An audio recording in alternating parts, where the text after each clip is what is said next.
Christmas in the Ardennes. The snow in the Ardennes fell thick and silent, swallowing sound the way war swallowed men. Pines stood stiff and black against the white, their branches sagging under the weight of winter. Somewhere beyond those trees, artillery muttered like a distant storm that refused to pass. It was Christmas Eve, 1944. For the soldiers of the United States Army dug into frozen foxholes, it didn't feel like Christmas at all. It felt like survival measured in minutes. Just days earlier, German forces had launched a surprise counteroffensive, what history would call the Battle of the Bulge.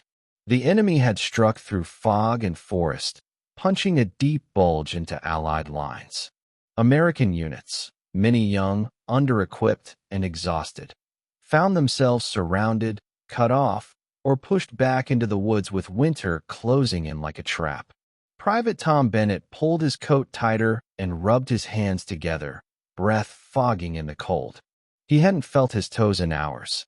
His rifle lay across his lap, metal biting through thin gloves. Above him, the sky was low and gray, as if even heaven was holding its breath. Back home, someone muttered nearby, "Mama's probably got the ham in the oven." No one laughed. The thought hurt too much. The long night. Christmas Eve at the front didn't come with carols or candles. It came with shellfire and the constant question of whether dawn would ever arrive. The men shared what little they had: a crushed pack of cigarettes, a can of cold rations, a memory passed around like a photograph. One soldier said he'd proposed before shipping out. Another talked about his little sister, who still believed her brother was fighting somewhere warm. In a shallow hole scraped from ice-hard ground, a chaplain knelt beside a wounded corporal, whispering a prayer that shook more from cold than fear. Nearby, a radio crackled with static, struggling to pull a signal through the Ardennes fog. Then, faint at first, almost imagined, a sound drifted through the trees. Singing. It came from the German lines. A slow, careful melody carried on the wind. Still Nacht. Heilige Nacht. Silent night.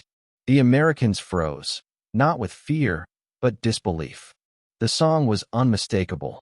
A hymn older than the war, older than the hatred that had dragged millions into uniforms on opposite sides. For a moment, no one spoke. Then, from an American foxhole, a voice answered, soft, uncertain, but steady. Silent night, holy night.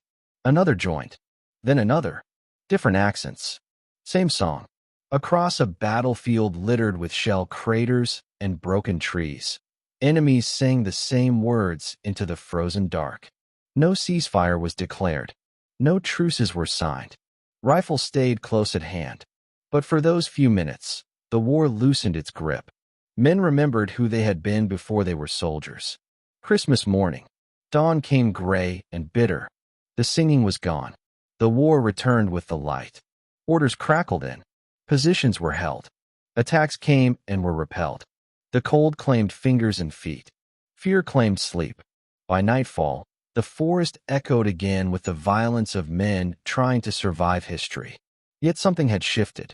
Private Bennett would later say he never forgot that night. Not because it changed the war, but because it reminded him what the war was fighting over. Not territory, not maps, but the fragile, stubborn belief that humanity could survive even the worst darkness it created. Within weeks, the Allied lines would hold. The German advance would stall. The Bulge would be pushed back.